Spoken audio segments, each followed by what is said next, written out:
valley of the shadow of death, and I fear no evil because I'm blind to it all. In my mind, and my gun that comfort me, because I know I'll kill my enemies when they come. Surely goodness and mercy will follow me all the days of my life, and I will dwell on this earth forevermore. Said I walk beside the still waters and they restore my soul, but I can't walk on the path of the right because I'm wrong. Meus irmãos, abram suas Bíblias, por favor, na carta de Tiago, no capítulo 2. E hoje a gente está começando uma série nova de estudos. E essa série que a gente está conversando é essa que a gente começa hoje, chamado Relacionamentos na Trincheira. E aí, nós não fizemos banner ainda, nem algumas outras coisas. Explico para vocês uma das razões. Vocês estão percebendo que a gente está terminando as nossas obras. Cadê a Gabi? Gabi está lá, ó. De tanto eu falar aqui na frente assim, gente, vamos nos envolver na obra, vamos nos envolver com o reino. Aí a Gabi procurou a gente. Gabi é design de interiores e está se formando em engenharia, e ela procurou a gente falando assim, pastor, eu queria doar o projeto de repaginação. E aí a gente está trabalhando desde então a partir de uma doação lá da Gabi. Está ficando bonito aí. Obrigado, Gabi, valeu. E aí a gente está trabalhando nisso. Então a igreja está em obra de segunda a sexta, e a gente arruma tudo direitinho para domingo, está tudo funcionando, né? Então a gente vai ficar com o banner por enquanto ali, porque a gente está mexendo com algumas coisas. A gente ainda vai fazer painel, vai fazer outras coisas ainda. E por isso a gente ainda vai ficar só, não vamos mexer aqui na frente. Então, Tiago capítulo 2, eu vou conversar com vocês antes, porém, da onde surgem relacionamentos na trincheira. Relacionamentos na trincheira surgem dessa pergunta aqui. Isso é uma ceia de Natal? Mas mais do que uma ceia de Natal, na ceia de Natal a gente quer fazer essa pergunta aqui. Vou te dar um segundo para você poder ouvir. Vai sobrar alguém na sua casa? Após as eleições, será que teremos amigos e familiares para cear com a gente no Natal? Será que a gente vai ter? É uma questão urgente. Meus irmãos, nós fizemos um papel horroroso no Brasil nesses últimos meses. Eu falei com vocês várias vezes, mas as redes sociais se transformaram num campo de batalha. Os relacionamentos foram todos para a trincheira. A gente se partidarizou a ponto de fecharmos os olhos para que quem está ao nosso lado não é nosso inimigo, mas nosso semelhante. Então é diante disso, sendo uma igreja missional que eu tenho ensinado para vocês, ou seja, uma igreja que tenta responder às perguntas que nós estamos fazendo, é porque a gente criou um clima muito bélico nesse período e nesse tempo. Então eu queria trazer nesse próximo mês de novembro reflexões sobre relacionamento, sobre o nosso relacionamento com os outros. E hoje o nosso propósito, o tema da nossa reflexão é um tratado de paz. Porque eu acho que diante de tanta confusão que nós arrumamos em mesa de família, em churrasco de família, em churrasco de amigos, no cafezinho da tarde, nas nossas redes sociais, no bate-papo dentro do ônibus ou dentro do carro, diante de tudo que a gente fez, o convite que a Escritura faz para vocês hoje é que vocês abaixem as armas e a gente levante a bandeira branca para a gente tentar estabelecer um tratado de paz nessa trincheira que se tornaram os nossos relacionamentos. E aí, o que eu quero dizer para vocês com isso é o seguinte, porque o que atrapalha os relacionamentos da gente? E eu tentei listar algumas coisas. A primeira coisa que eu acho que atrapalha são alguns comportamentos, e o primeiro é mimimi. Hoje a gente é uma geração ressentida demais. É muito mimimi. Não pode falar nada com ninguém que ele vai me processar. Você não pode falar nada com ninguém que é fobia de não sei quem. É mimimi demais. Qualquer coisa que você fale com outra pessoa, qualquer coisa que você conversa com o outro, as pessoas já jogam para o lado pessoal e com ressentimento absurdo. Eu acho que a gente tem que ser menos mimimi, a gente é muito mimado. Na verdade, a gente não sabe ser contrariado. E o fato da gente não saber ser contrariado, quando alguém fala alguma coisa contra nós, a gente sai do salto. Eu acho que a gente tem que se ferir menos. A gente tem que tentar interpretar as coisas da melhor maneira. E que às vezes se eu falo alguma coisa para você, ainda que eu tenha falado alguma coisa que seja mal contra você, você tem que ter mais resiliência. Você tem que ser mais forte. Você tem que ser menos frouxo. Você tem que ser mais firme. Porque se qualquer palavra que alguém fala com você, você ficou ofendidinho e desculpa falar dessa maneira, como é que a gente vai encarar a vida? Como é que a gente vai encarar as situações que estão em volta de nós? Mas nós somos muito mimados. O século 21 é uma relação de gente mimada, que tem tudo na mão, do jeito que quer, da maneira que quer, da forma que quer. Então sempre que alguém fala alguma coisa, nossa, você me feriu. E às vezes te feriu mesmo, mas você não aguenta o tranco? A gente tem que ter menos mimimi. Menos mimimi. Mas não é só isso, não. A gente, que atrapalha muito o nosso relacionamento, é sarcasmo e ironia. Deixa eu falar uma coisa para vocês. Para quem sabe ler, um pingo é um pingo. Para quem sabe ler, um pingo é um pingo. Um pingo nunca foi letra. Letra é A, B, C, D. Pingo não é letra. Quem me chamou essa atenção foi a Aline uma vez. Eu conversando com Elis, com 6 anos de idade, sendo irônico. Com a menina de 6 anos de idade. Aí ela falou assim, você acha que ela está te entendendo? É por isso que ela não te ouve. Você tem um monte de problema no seu casamento porque você é irônico com a sua mulher. Você tem um monte de problema nas relações com as pessoas ao seu lado porque você age de sarcasmo. Quem é que sabe entender sarcasmo, gente? Não, mas eu falei isso só para chamar a atenção dele. Bobão. E ele lá entendeu o que você falou? Eu sei que ironia é um recurso de linguagem. Agora, minha gente, se eu quero me relacionar com você, eu vou usar ironia quando eu quero fazer uma piada. Agora, se eu quero me relacionar com você, tentar ter proximidade com você, eu não posso ser nem sarcástico nem irônico. Ninguém é obrigado a entender ironia nem sarcasmo. E aí, se às vezes está se relacionando, você tem um amigo, você quer falar alguma coisa com ele, o que você faz? Você é irônico. O cara não vai entender. Ele não é obrigado a entender. Ele não tem um kit de interpretação automática para falar assim, não, agora ele usou um eufemismo. Não, agora ele usou uma hipérbole. Não, agora ele usou uma ironia. Não, agora...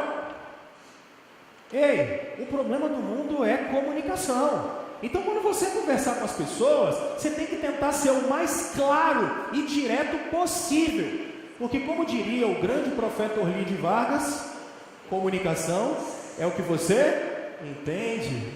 Seu Orlando, via de regra, a gente conversa sobre isso e fala, mas pastor, comunicação é o que você entende, não é o que você fala. Então não seja irônico.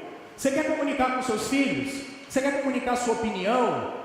Não seja sarcástico. Você quer brincar? Você pode usar sarcasmo, pode usar ironia, vou te dar aqui. Agora, você quer conversar com alguém? Não seja irônico. Você quer passar um recado? Não seja sarcástico. seja direto, comunique direto. Porque quanto melhor você comunicar o que você quer falar, mais resultado a gente vai ter. Mas tem outras coisas. Cuidado com a sua truculência e com a sua arrogância. Muita coisa que atrapalha a gente nas nossas relações é truculência. Pelo amor de Deus, tem gente que parece dedo destrocado, grosso demais da conta. Mas ainda tem a cara de pau de falar assim: eu nasci assim, problema seu, eu não tenho nada a ver com isso. O que eu tenho a ver que você nasceu assim? Mas eu fui criado desse jeito, azar o céu, eu tenho culpa disso? Por que você é grosso comigo? Ah não, mas você tem que me entender, e você não tem que me entender não. Você é obrigado a chegar, dar na minha cabeça, com arrogância, com truculência, sendo duro, sendo grosso, e eu tenho que te ouvir. A gente precisa entender que quando a gente se relaciona com os outros, a gente está se relacionando com quem está perto de nós. Então, ao invés de eu agir de maneira grossa, truculenta e dura, e cuidado que palavra tem poder, agora pelo amor de Deus, palavra não tem poder, quando eu digo assim, você está amaldiçoado, aí tem um monte de crente que fala, oh meu Deus, ele está me amaldiçoando. Para! Só tem um que tem poder de amaldiçoar e abençoar, que é Deus. A sua língua não faz nada. Quando o Tiago fala de amaldiçoar, é que palavra entra no coração da gente, pum, explode. Você tem poder de amaldiçoar alguém? Você não tem, sabe nem se vai acordar amanhã cedo, dizer que você vai. No mundo espiritual nós fazemos, nós não fazemos é nada. Quem faz tudo é Deus. Então, por favor, pise no chão, e cuidado quando você for falar com os outros. Pare com essa sua sutileza de elefante ao pisar ou tiranossauro rex. Porque quando você vai conversar com alguém, cuidado com a sua grosseria. Não, pastor, mas eu tive um dia ruim. Eu não tenho nada a ver com isso. A minha mulher está dentro de casa esperando eu chegar. Aí quando eu chego, ao invés de eu falar um boa noite, minha irmã, eu falo que hora que é o jantar, coisa ruim. Gente, cuidado com a arrogância. A gente não tem condição de se relacionar com gente grossa. Aí as pessoas falam assim, eu só estou falando a verdade. Mas quem disse que a verdade e falta de educação são sinônimos? Quem disse que verdade e grosseria são sinônimos? Prestem atenção nisso. Isso atrapalha a relação de vocês. Porque quando vocês conversam com alguém e o cara já te rebate logo de primeiro, você, opa, o que aconteceu? Você se fecha para aquela relação. Você vai ouvir aquela pessoa? Você vai querer conversar com ela? Você gosta de chegar num lugar, num consultório médico, e aí você vai falar com o cara, e aí o cara é ultra grosso com você, ele nem encosta em você, e aí você vai embora. Qual é a primeira coisa que você fala? Pô, esse cara é ruim, velho. Fez medicina onde? No açougue da esquina. A gente costuma falar essas coisas, né? Não é assim? Então por que você age do mesmo jeito com as pessoas? Por que você trata elas da mesma maneira?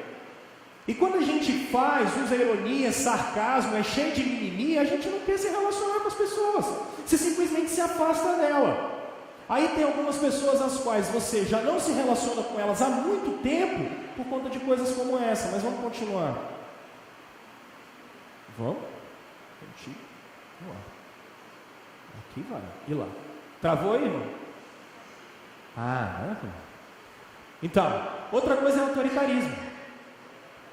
Cuidado, porque nós somos egoístas e egocêntricos.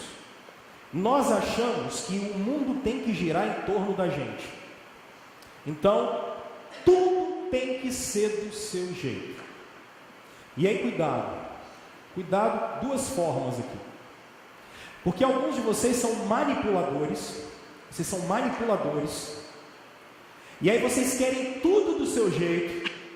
E aí o que vocês fazem? Vocês vão chegando devagarinho com as pessoas, se relacionando com elas, porque na verdade por trás você é um autoritário que quer tudo do seu jeito. Você é um falso piedoso e manipulador. Cuidado com isso. E cuidado quando você se relaciona com manipuladores também, porque eles são autoritários. A gente precisa entender que o mundo não gira em torno de nós. E as coisas não são do jeito que a gente quer, da maneira que a gente quer, na hora que a gente quer. Cuidado com isso. Cuidado para que você não seja um autoritário e, no fim das contas, você também é mimado. Porque se não é da sua maneira, oh meu Deus, acabou o mundo. Cuidado, porque por trás de você deva existir um grande manipulador. Cuidado. Agora, eu botei mais algumas coisas, que um outro problema muito sério nos nossos relacionamentos é gente que fala demais. Lembra, é minha mãe que me ensinou isso desde que eu sou criança, quando eu falava muito que a gente estava na rua, principalmente na casa dos outros. Você já viu que menino não tem filtro, né? Eu, então, misericórdia, minha mãe sempre falava isso: meu filho, quem fala demais dá bom dia a cavalo. Cuidado.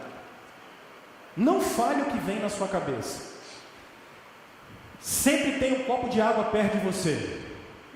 Mas por quê, pastor? Porque tem alguma coisa que vem na cabeça, vai falar, você...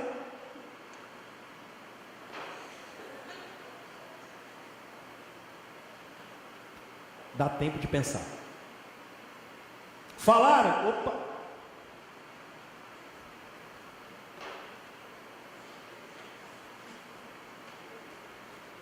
Você tem uma boca e 2 ouvidos. Fala pouco. Ouve mais. Dê menos opinião. Pergunte mais. Isso atrapalha a gente. Gente que acha que sabe tudo. Meu Deus do céu, Jesus Cristo. Cuidado que você não seja uma dessas pessoas. Às vezes a gente se relaciona com pessoas que nunca perguntaram nada, porque parece que o mundo é antes dele e depois dele. Você aguenta ficar perto de gente assim?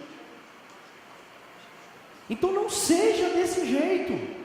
Gente, quando você conversa, rapaz, parece que o cara ele inventou a roda.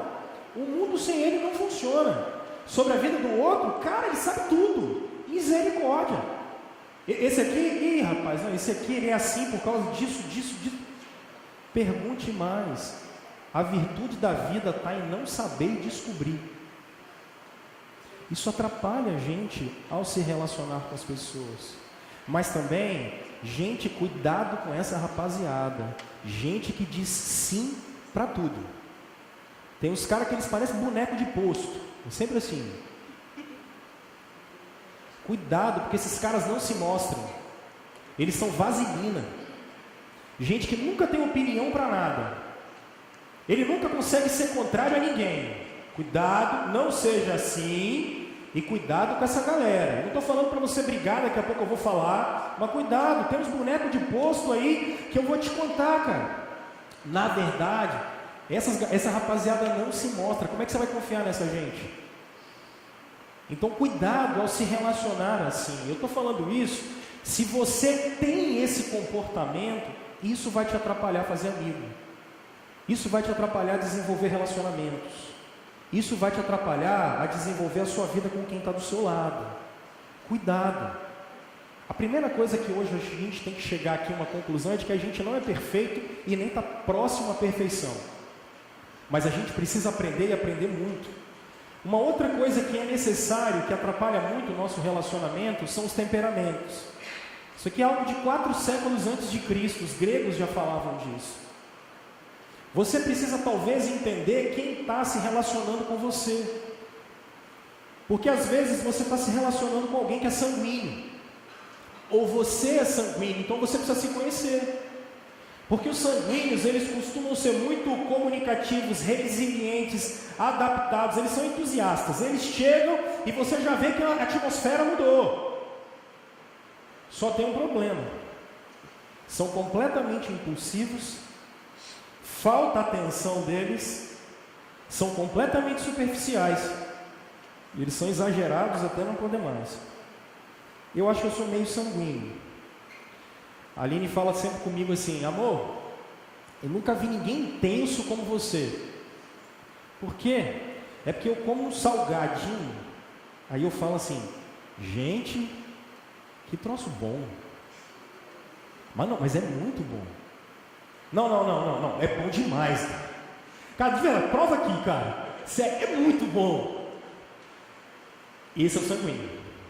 Esse é o cara que é pá! Sim, ele é sanguíneo. Só que às vezes você fala com ele, ele está lá em Nárnia. Ele está lá, lá com Thor, longe, em outra galáxia. Você precisa saber com quem é que você está conversando, com quem que você está lidando. E se você talvez é assim, talvez você seja ou se relacione com alguém que é fleumático. Esses costumam ser equilibrados e eles são confiáveis, é uma galera boa. Só que são lentos, meu filho. Ô Senhor, esses têm uma paciência.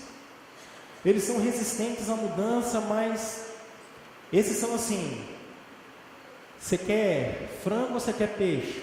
Tanto faz. Mas então, a água está subindo ou está descendo? Rapaz, não sei, desde que molhe está bom. Esse é o fleumático. Aí você se relaciona com esse cara e você fala: esse cara não liga para mim. Na verdade não é que ele não liga para você, é porque é o temperamento do cara. Ele é assim.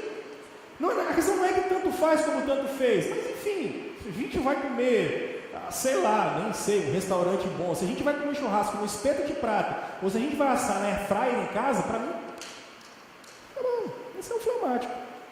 Agora, você também pode ser colérico. Esse aqui eu tenho medo deles, porque eles assustam. Esses falam alto. Misericórdia, já viu? Esses nasceram na beirada de cachoeira. Chega perto de você, se assusta. São determinados. Eles costumam ser líderes inatos. E tudo é prático. Com eles tudo é prático.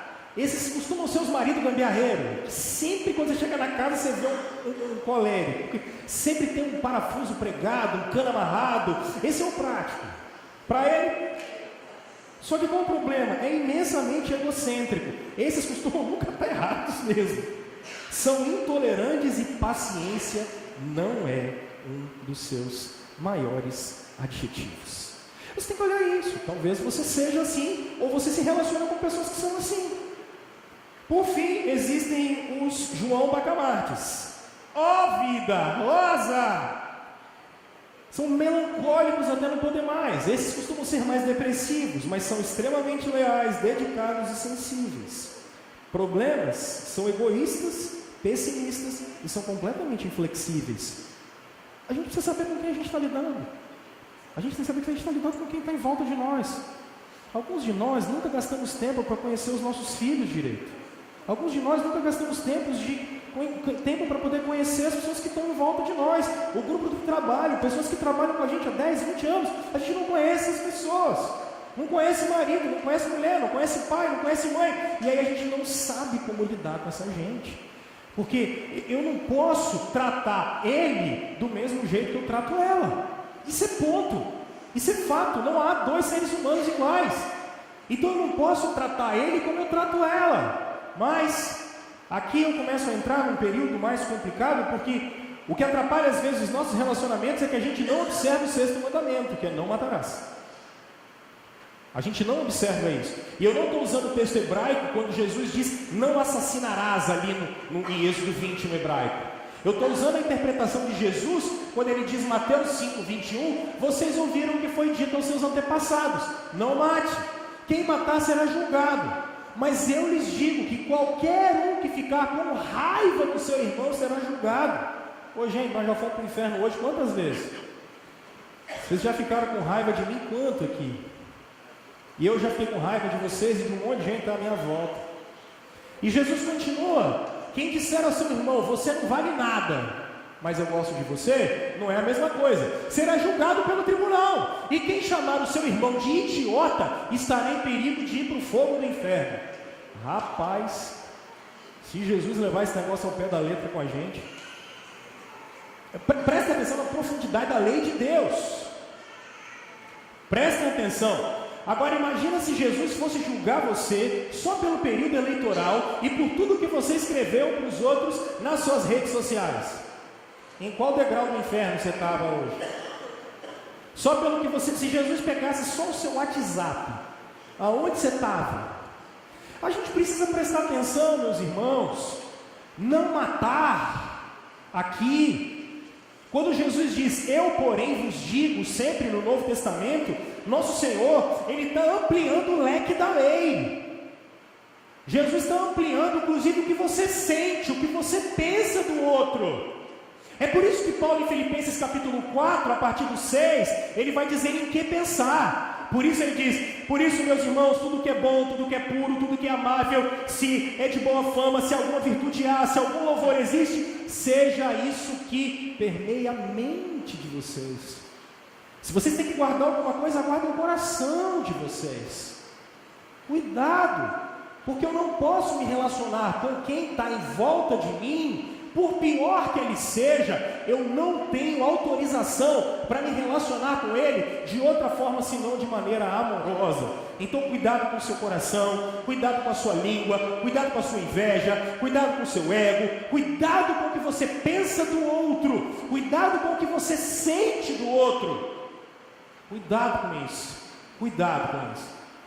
E aonde você se encaixa aqui? Eu acho que essa é a pergunta que a gente tem que se fazer. E aí eu chego, pode abrir a sua Bíblia, e eu chego no livro de Tiago. Esse Tiago que escreve essa carta é o Tiago, irmão de Jesus, segundo Paulo em 1 Coríntios capítulo 15. Esse Tiago, irmão de Jesus, capítulo 2, verso 21, ele é um dos últimos a se converter. Ele não é primo de Jesus, como alguns segmentos dizem, ele é irmão de Cristo. E Paulo vai dizer em 1 Coríntios que ele viu o Senhor. Isso é um detalhe muito importante, porque você vai observar na igreja primitiva, não Pedro sendo o principal apóstolo nesse sentido, mas você vai ver uma proeminência de Tiago como sendo o líder da igreja, e você vai observar isso especialmente em Atos capítulo 15, quando do concílio da igreja de Jerusalém, em que todos os presbíteros e apóstolos vão para lá, quem dá a frase final sempre é Tiago, e a igreja primitiva reconhece esse irmão de Cristo como sendo uma das bases da igreja naquele momento. Isso é muito importante. Para quem Tiago está escrevendo, se você observar no capítulo 1, verso 1, ele vai estar escrevendo para as 12 tribos da dispersão. Tiago está escrevendo para judeu. Tiago não está escrevendo para romano. Tiago está escrevendo para os judeus. Isso aqui é muito importante para eu tratar com vocês. Tiago está escrevendo para que os judeus que estão vindo para o cristianismo, que eles entendam que a lei caducou, que a lei cerimonial foi cumprida em Cristo, que no reino de Deus, que é o Messias, o Cristo exaltado, tem uma outra maneira de se viver. Tiago está lançando luz sobre isso. É isso que ele quer escrever. E ele vai dizer o seguinte, você pode acompanhar aí, capítulo 2, verso 21. Não foi por obras, ele vai dizer, não foi por obras que Abraão, o nosso pai, foi justificado. Percebe? Porque ele chama de nosso pai? Porque Abraão vai ser chamado em Gênesis capítulo 2 para ser o pai da nação de Israel. Por isso ele está escrevendo para judeus. Quando ofereceu sobre o altar o próprio filho Isaque, e essa história eu vou contar daqui a pouco, vês como a fé operava juntamente com as suas obras. Com efeito, foi pelas obras que a fé se consumou. E se cumpriu a escritura, a qual diz: ora, Abraão creu em Deus, e isso lhe foi imputado para a justiça, e foi chamado amigo de Deus. O desafio que eu tenho hoje para vocês é que a gente veja como é que Deus trata as suas amizades, como Deus trata seus relacionamentos. Como é que Deus trata isso? Bom, vamos lá. A primeira questão que me chama muita atenção nesse texto é essa expressão: Abraão, nosso pai, foi justificado. 500 anos de reforma protestante no ano passado, e vocês aprenderam bem o que é justificação pela fé. Mas me parece que esse texto está trabalhando justificação pelas obras. Calma, antes que você se assuste, eu preciso que você saia daqui hoje com alguma coisa na sua bagagem. Eu pergunto para você, o que é justificação? Me parece que essa justificação ela foi a base para que Abraão fosse chamado amigo de Deus. O que é isso? Vamos lá então. O que é justificação? Olha o que o Tiago diz. Não foi por obras que Abraão, nosso pai, foi justificado quando ofereceu sobre o altar o seu próprio filho Isaque. Meus irmãos, quando a justificação entra na história da igreja, a justificação entra na história da igreja nos primeiros séculos com os pais apostólicos, especialmente com Agostinho. E depois ela vai retornar com Lutero a partir de 1517. E o que é isso? O que a Bíblia fala tanto de justificação? Eu só peguei uma definição bem teológica. Justificação é o ato de imputar a uma pessoa justiça ou retidão de outra, considerando-a justa, apesar de ser, por natureza, injusta. O que é isso? Calma, deixa eu traduzir. Quando nós olhamos a raça humana, Paulo em Romanos capítulo 3, ele diz: Deus olha no céu e ele não vê nenhum homem justo. Não há ninguém. Nenhum de vocês tem justiça própria. Nenhum de vocês é bom por natureza. Nenhum de vocês tem uma inclinação benigna. Nenhum de vocês, do exemplar da raça humana não é bom. Nenhum exemplar da raça humana é uma tábula rasa. E que a partir das minhas experiências eu vou definindo se eu sou bom ou mal. Todos os exemplares da raça humana, incluindo eu e você, que descendemos de Adão, somos maus por natureza. Nenhum de vocês tem justiça própria.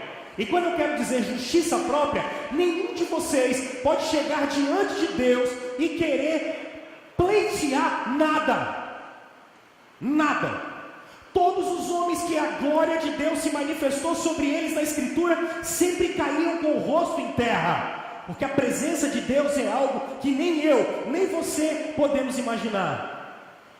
Não há justiça em nenhum de nós, não há bondade em nenhum de nós. Por isso não acho que todos os seres humanos nascem no céu e de acordo com que o tempo vai passando e eles vão fazendo coisas ruins, eles vão para o inferno.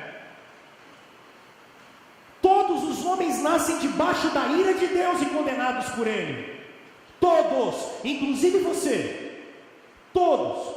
Basta ver as suas ações, as suas omissões, os seus pensamentos, as suas palavras, os seus desejos.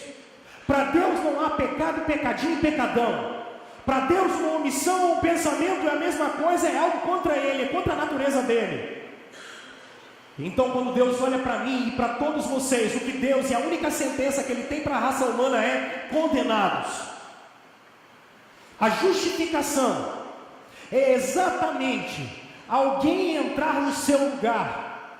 Justificação é exatamente um e único justo, porque ele não tem pecado, nem do seu nascimento ele traz o pecado de Adão, como eu e você, porque o que é gerado dentro de Maria é fruto do Espírito Santo.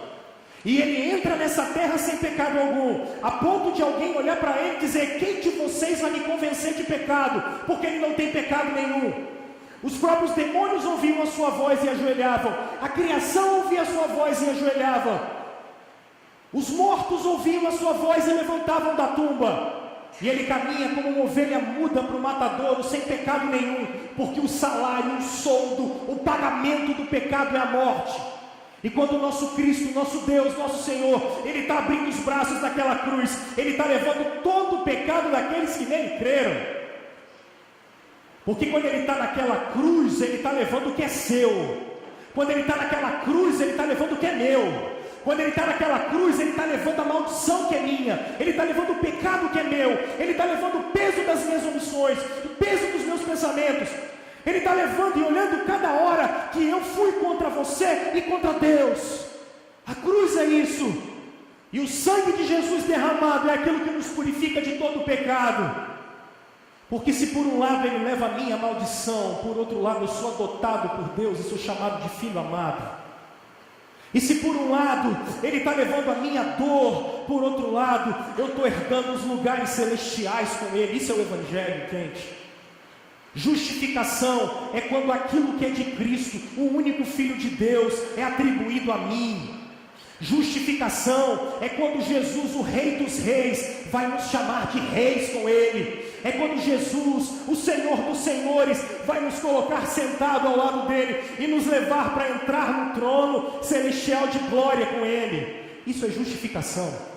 O que é meu passa para Cristo, e o que é de Cristo passa para mim.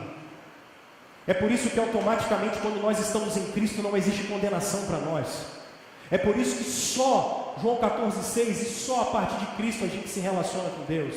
E como é que a gente consegue esse negócio? Esse termo imputação, ele é de Agostinho, ele foi colocado sobre nós. Colocado sobre nós. E de uma maneira mais efetiva, é quando o juiz declara a sentença a respeito de um pecador. Nessa declaração, portanto, Deus declara-nos justos. Na cruz a gente estava se tornando justo. A justiça de Cristo estava sobre nós. Olha que coisa interessante então, o que é justificação?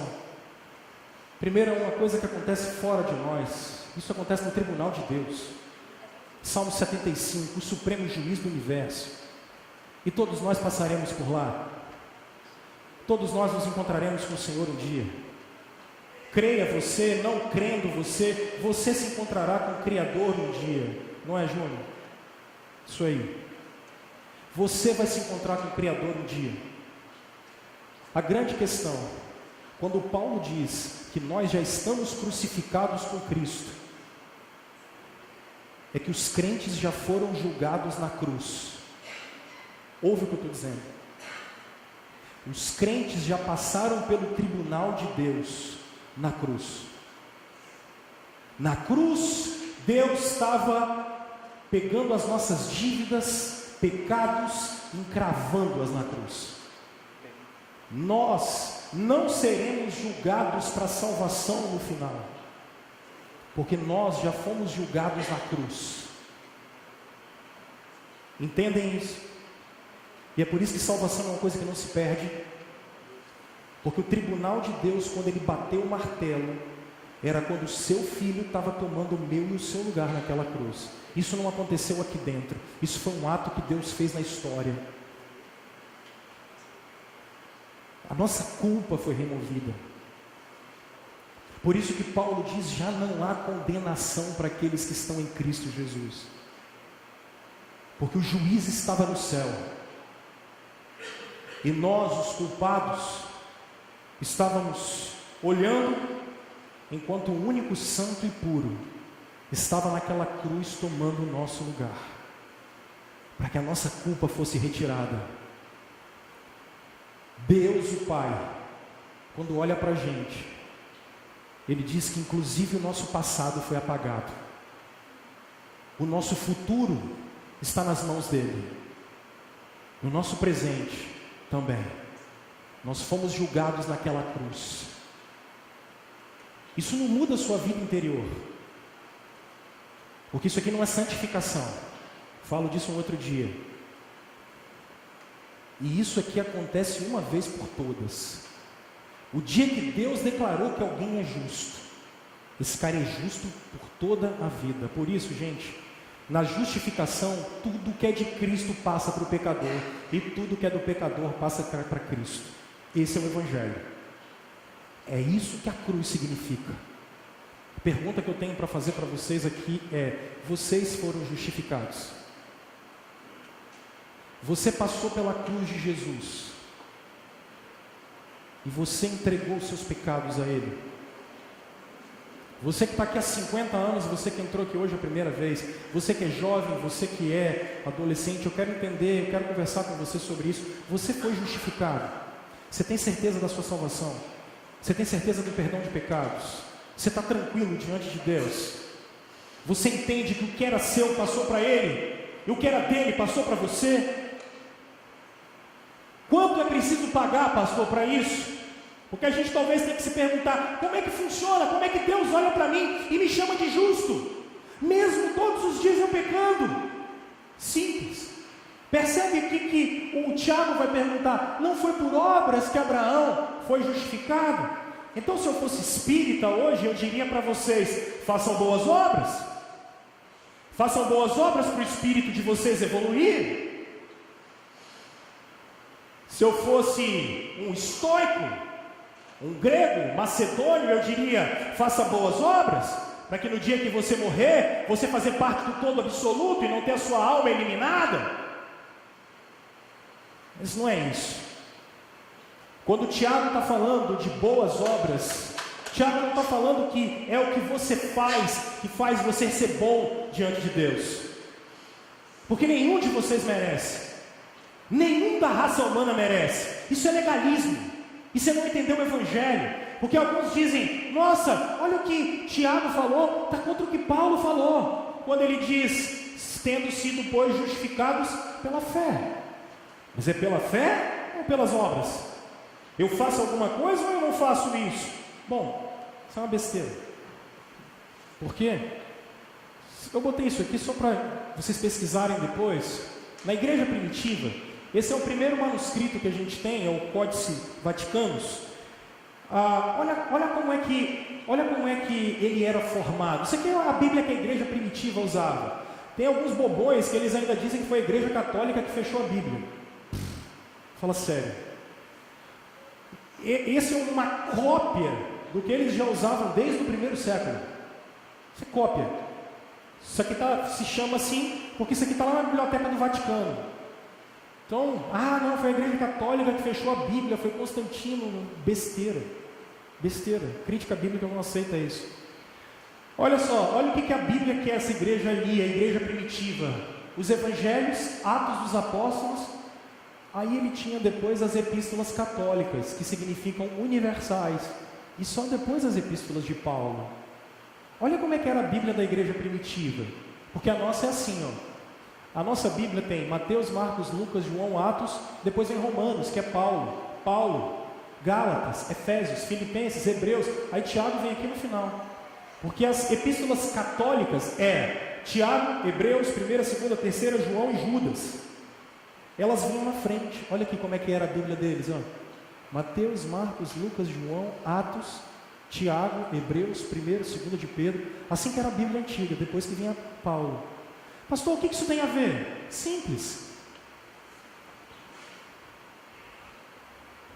Quando você olha, por exemplo, para o Abraão e a igreja primitiva, o que ela entendia? Por que ela organizava a Bíblia daquele jeito? Porque ela entendia que a fé veio primeiro para os judeus, então a Bíblia teria que ser explicada primeiro para os judeus. Então por isso eles dão proeminência ao livro de Tiago e não aos livros de Paulo. Isso muda depois. Por que é importante eu falar isso para vocês? Porque quando Tiago está escrevendo para os judeus, e quando ele escreve para os judeus já sabem o que é a fé. Só que Paulo, quando escreve Romanos, ele escreve para gentio, romanos que não conhecem a fé. Os judeus conhecem Abraão, os gentios não conhecem Abraão. Os judeus conhecem a lei, os gentios não conhecem a lei. O que significa isso, pastor? Quando Tiago está falando justificado, que Abraão foi justificado pela obra, o que é que ele está dizendo? Ele está apontando para Isaac. E o que aconteceu nesse dia? Muitos falam, esse Deus da Bíblia é muito ruim, porque ele mandou matar o filho, ele mandou Abraão matar o filho dele, e você não sabe ler a Bíblia também.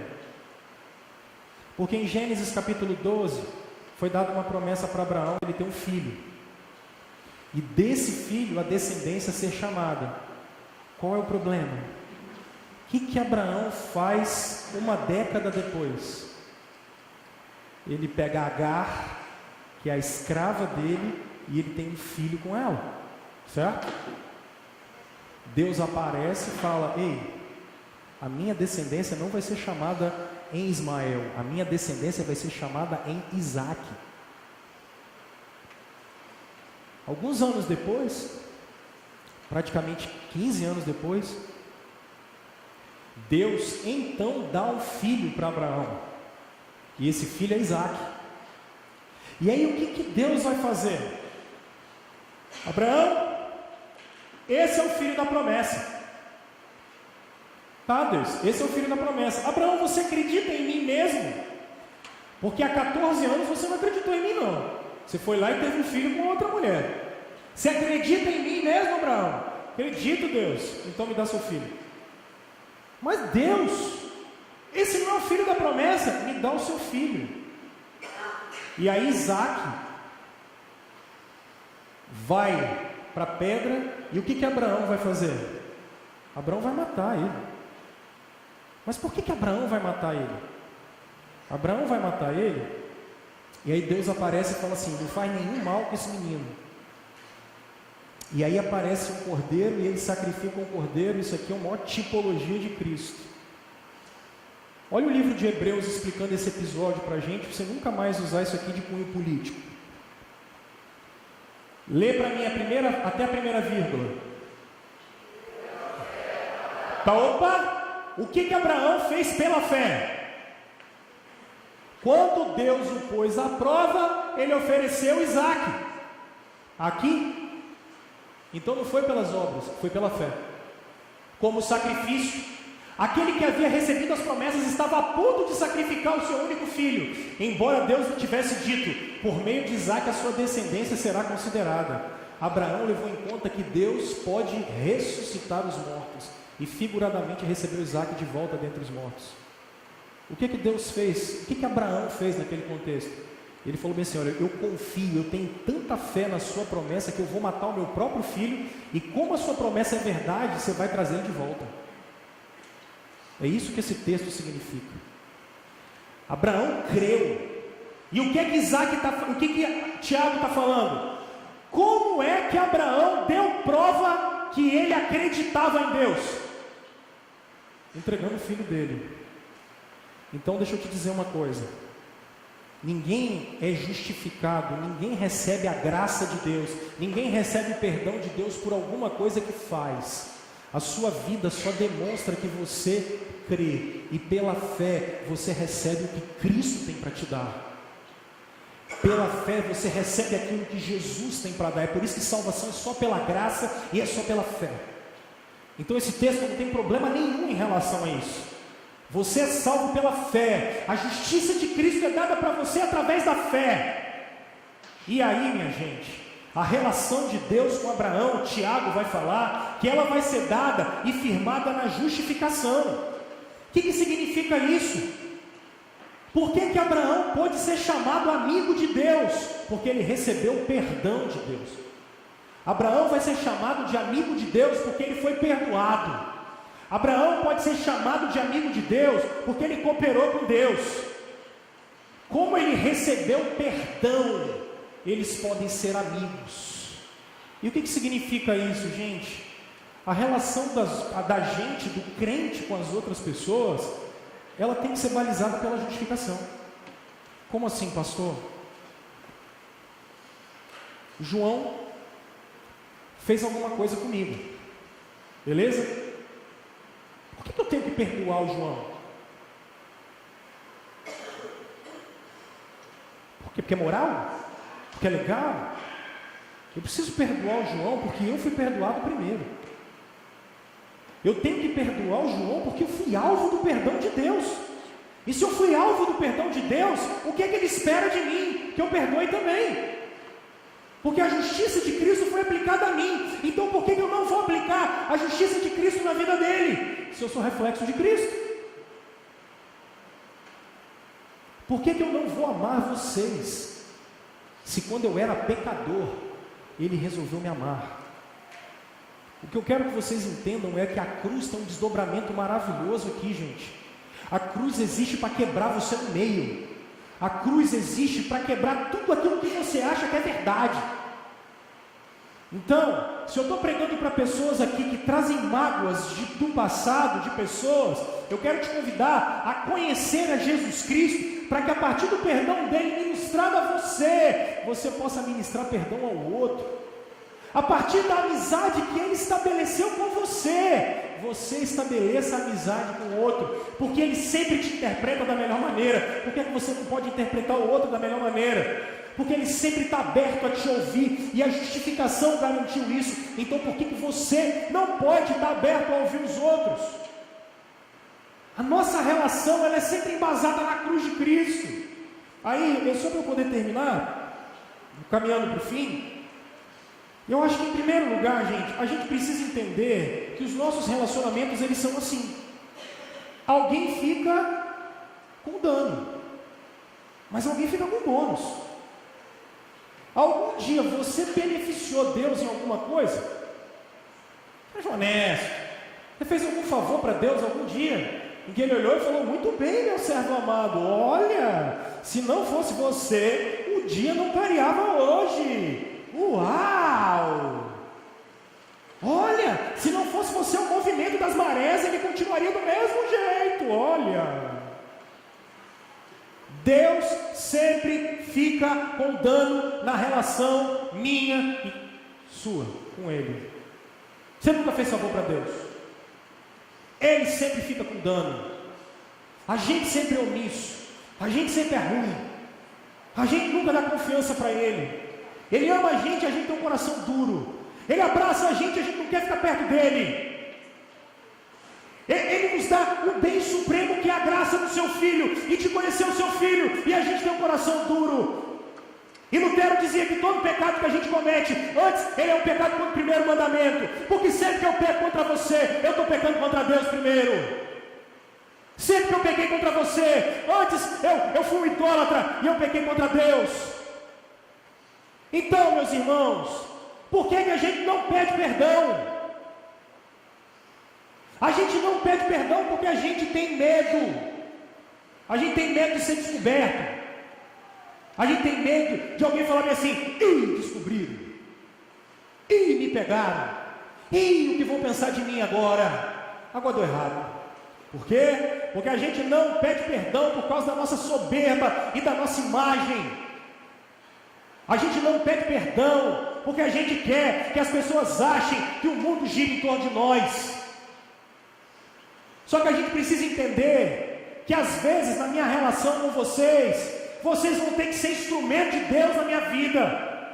Eu sou instrumento de Deus na vida da minha mulher para santificar ela. Então, às vezes eu vou ter que dar perdão para ela. E aquele cara que estava falando besteira lá no meu Facebook, eu vou olhar para ele e falar assim: Senhor, perdoa, porque esse cara não sabe o que está falando besteira. E se alguém me bateu? E se alguém me agrediu? E se alguém me roubou?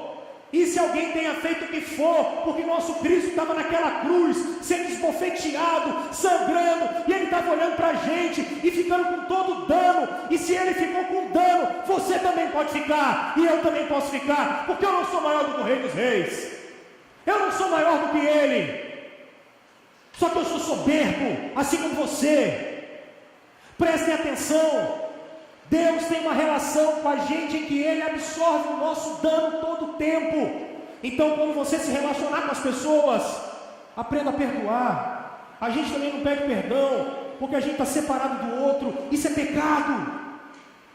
Lembra aquele jogo de empurra lá no Éden? Não, foi a mulher que você me deu. Não, foi a serpente. Não, a gente está nu, a gente tem que se esconder, porque no fim das contas, o que está por trás desse negócio é pecado.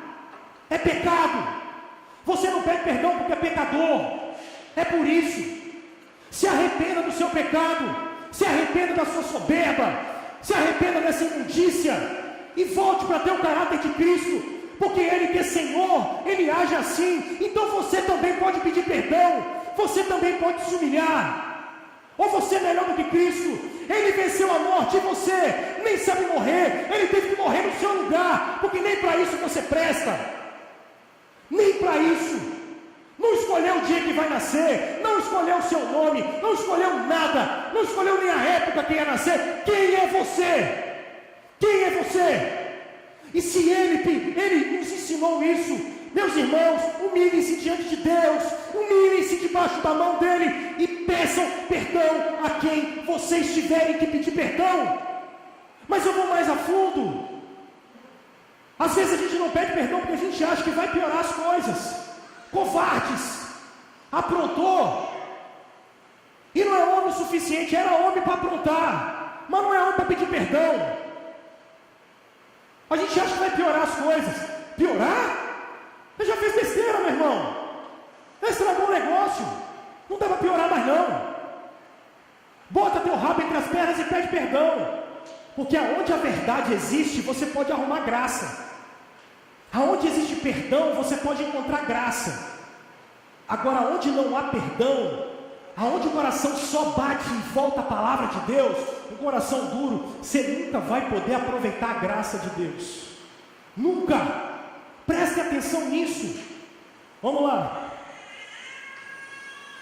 E por que a gente não perdoa? Por que a gente não perdoa? A gente não perdoa, minha gente, por causa da nossa imagem. Porque eu sei, quando traíram a gente, Quando falaram mal da gente, qual é a primeira coisa que você pensa? O que vão pensar de mim? O que vão falar de mim? Olha como é que a gente é tão mesquinho e idólatra. Eu estou mais preocupado com o que você vai pensar de mim, com o que o Criador pensa de mim. Cara, a gente é muito bobo mesmo. Eu estou mais preocupado com a imagem que eu, como um pastor da igreja, vou passar para vocês, do que com a imagem que Deus me vê. Você acha que Deus está feliz da vida com isso? Perdoe, cara. Se você precisa gerar e ministrar perdão na vida de alguém, perdoe. Aprenda do nosso Senhor Jesus Cristo. Aprenda com o nosso Deus, perdoe. Mais uma vez, nós não perdoamos porque é pecado. Pecado. E não há outra palavra, é pecado. Separação entre nós e Deus. Nós não perdoamos por causa de auto-engano. As pessoas às vezes fazem mal para a gente, e a gente fica sempre naquela assim, não, então, vai ou não vai? Não, tá tudo bem, deixa para lá nada, cara.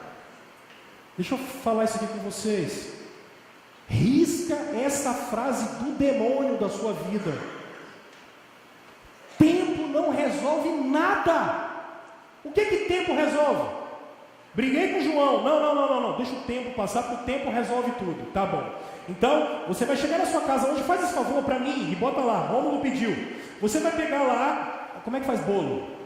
O litro de leite, ovo, fermento, trigo, bota lá na mesa, aí você deixa lá uma semana e vê se o bolo vai ficar pronto, ordinário. Ele não vai ficar pronto, porque tempo não resolve nada. Amanhã de manhã, ao invés de você levantar para trabalhar, você fala assim, não, o tempo vai resolver para mim o trabalho. Vai lá, tempo, vou contar, a partir de agora. Aí vai dar 9 horas, 10 horas, quando der 11 horas, o contador da empresa está te ligando para pedir conta. Porque tempo, cara pálida, não resolve nada. Nada. O dia que você tiver com febre, você fala assim, o tempo vai curar aqui a febre. Aí, tem uns hipócritas que eles falam assim, mas Eclesiastes 3 está falando do tempo do mundo e da vida. Jesus manda não se pôr o sol sobre a sua ira. Pelo amor de Deus, interpreta a Bíblia direito e deixa de ser ruim de interpretação. Não se põe o sol sobre a sua ira, meu irmão. Você tem negócio para resolver com o outro. Rapaz, você está esperando o quê? Se você está precisando pedir perdão, você corre lá e se humilha e pede perdão. Agora, se você está precisando pedir, ou que a pessoa te perdoe, você leia o Evangelho e veja que Jesus diz, se alguém pecar contra você, você vai lá conversar com ele. Fala, minha senhora, olha só, eu estou chateado com você, você fez isso. O que você tem a me dizer? Agora você não chega lá, botando o dedo na cara dos outros, falando, miserável, você fez isso comigo, você fez aquilo, Você está querendo a paz igual ao negócio, ou você está querendo gerar mais guerra? O espírito do Evangelho é um espírito de paz. Eu sei que eu estou brigando com vocês aqui hoje, mas é de paz. Pode rir, vai. Acho que é fácil estar aqui, né?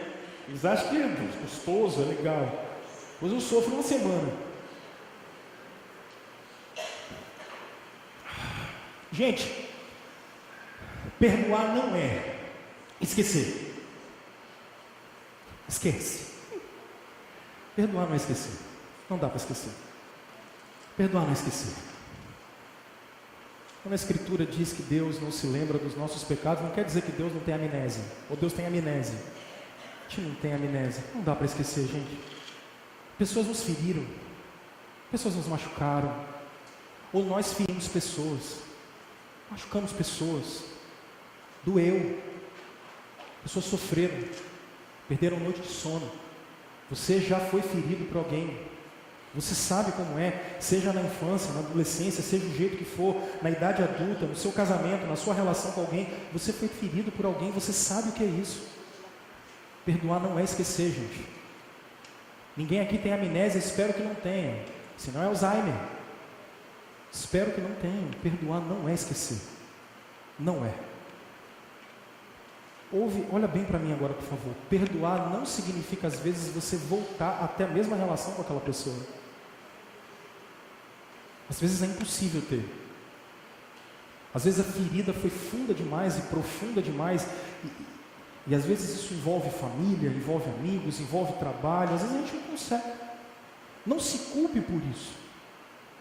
Porque isso é muito comum. Às vezes as pessoas se cobram uma coisa que não dá para ter. É impossível.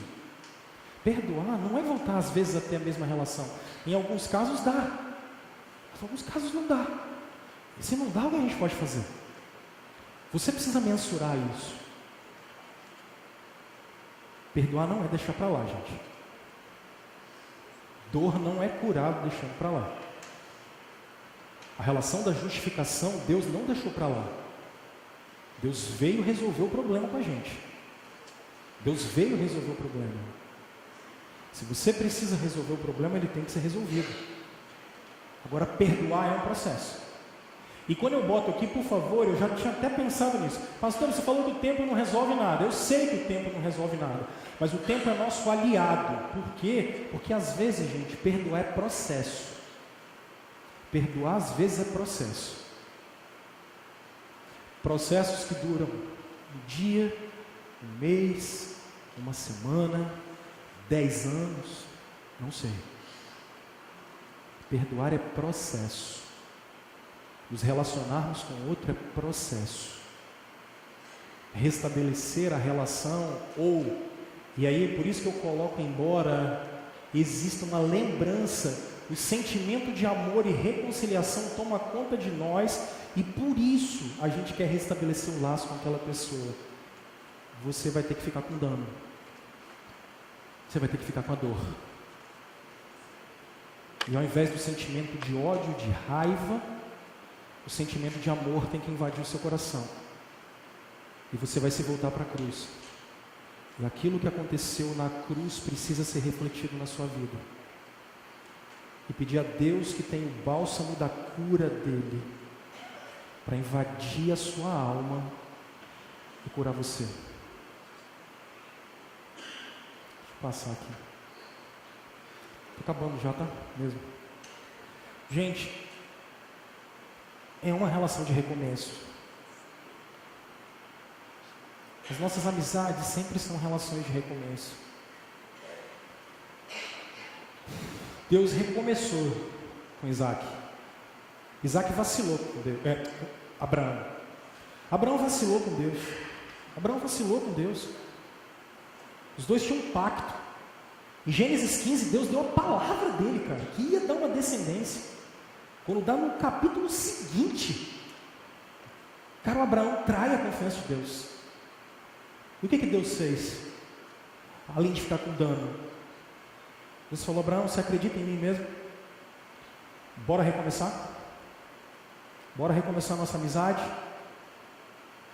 Deus está disposto a recomeçar com a gente. E aí, deixa eu tratar isso com vocês. Gente, mágoa aprisiona a sua emoção. Mágoa aprisiona a sua emoção. Você não consegue fazer nada porque você sempre está pensando naquilo. Você não consegue fazer nada porque sempre a sua imagem vai lá. Aquele negócio vem dentro de você como se fosse uma bomba explodindo no seu peito. Mágoa aprisiona a nossa emoção. Se eu talvez estou pregando para pessoas que estão magoadas e aprisionadas emocionalmente, eu quero dizer para você que Deus resolve dar uma nova chance para a gente. E Ele pode te ensinar a começar de novo. Mágoa aprisiona a gente espiritualmente, porque isso separa você de Deus. Separa a sua relação com Ele, isso te atrapalha.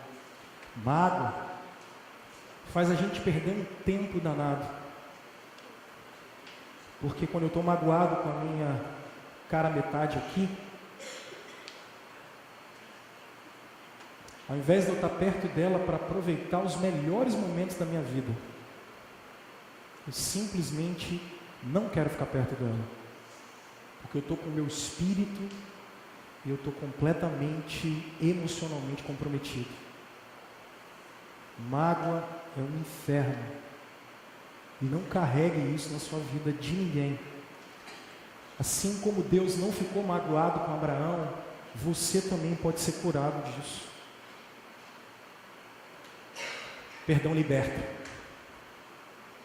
Perdão liberta.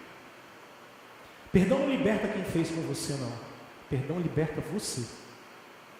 Perdão liberta o teu coração. Perdão liberta a sua mente, a sua vida. Perdão vai fazer com que você pareça mais com Jesus. Por isso o caráter de Deus vai ser aprimorado em você. Porque quando eu perdoo, eu só estou replicando uma relação que Ele tem comigo. E eu estou replicando em quem está do meu lado. Como eu recebi graça, eu dou graça. E aí eu estou livre para aproveitar com quem quer que seja o melhor que a pessoa tem do meu lado. Termino dizendo que é uma relação de cooperação, gente. Abraão ofereceu o próprio filho Isaque e foi chamado amigo de Deus. Abraão não foi salvo pelas suas obras, mas Abraão foi salvo pela fé. Só que ele demonstrou a sua fé agindo. Thomas Hobbes dizia que o homem é lobo do homem. Não vou nem tratar o contexto dessa frase, mas da ideia de Hobbes, rapidamente. Quem me atrapalha no mundo? O outro. É sempre o outro. O outro é sempre quem me atrapalha. E olha o que a Escritura diz. Se ela disser. E aí? Passa aí, velho. A Escritura em Provérbios capítulo 18 vai dizer isso aí. Algumas amizades não duram nada, mas o verdadeiro amigo é mais chegado que um irmão. Mais chegado que um irmão. Pessoas que a gente pode trazer para nós, para a nossa vida. Cooperação, gente. As relações desde o Éden nos foram dadas a fim da gente desenvolver o caráter e a gente ter maturidade. Quando eu me relaciono com você, eu aprendo mais. Quando eu me relaciono com você, eu te conheço um pouco melhor. Eu tenho o privilégio de te abençoar, de cuidar de você. Quando você me conhece, você pode me ajudar a levantar. A gente foi dado um para o outro para isso. A gente é uma raça por isso. A raça de homens e mulheres que tem a imagem e semelhança de Deus, que foi perdida com o pecado, foi deturpada com o pecado, mas a graça de Cristo, gente, veio trazer a gente para o projeto original de novo. Porque o poder de Cristo é algo tão maravilhoso, que fez isso com você e comigo. Então, o que você vai levar para sua casa hoje? Primeiro, tem alguma relação sua que está estremecida? Tem alguma relação sua que você está precisando acertar? Ou você está precisando ajeitar? Você está precisando ir lá? Ou essa pessoa está vindo até você? Eu queria te convidar hoje a tomar a iniciativa. Eu queria convidar você também e avisar você que hoje é um bom dia para você poder recomeçar. Hoje é um bom dia para a gente começar de novo. Hoje é um bom dia para você olhar para dentro de você, dar uma passada na cruz de Cristo com fé, para receber perdão e se encher do perdão dele, para você explodir perdão nessa terra. Por isso, eu queria te convidar a encontrar com ele hoje. Eu queria te convidar a contemplar ele hoje. Ó Deus que olhou para vocês, para dar uma nova chance para vocês, para que vocês possam restabelecer laços, saírem da trincheira, levantarem uma bandeira de paz. Comece com ele. Espalhe o amor dele. Quero te convidar para um tempo de oração. Nós vamos cantar uma canção. Quero convidar você a orar e fazer essas reflexões. Saia da trincheira. Saia da trincheira. e levante uma bandeira de paz hoje. Ele está de braços abertos para ensinar para a gente a fazer. Passa por cima de você, passa por cima de tudo, e vamos começar de novo. Tem um tempo de oração.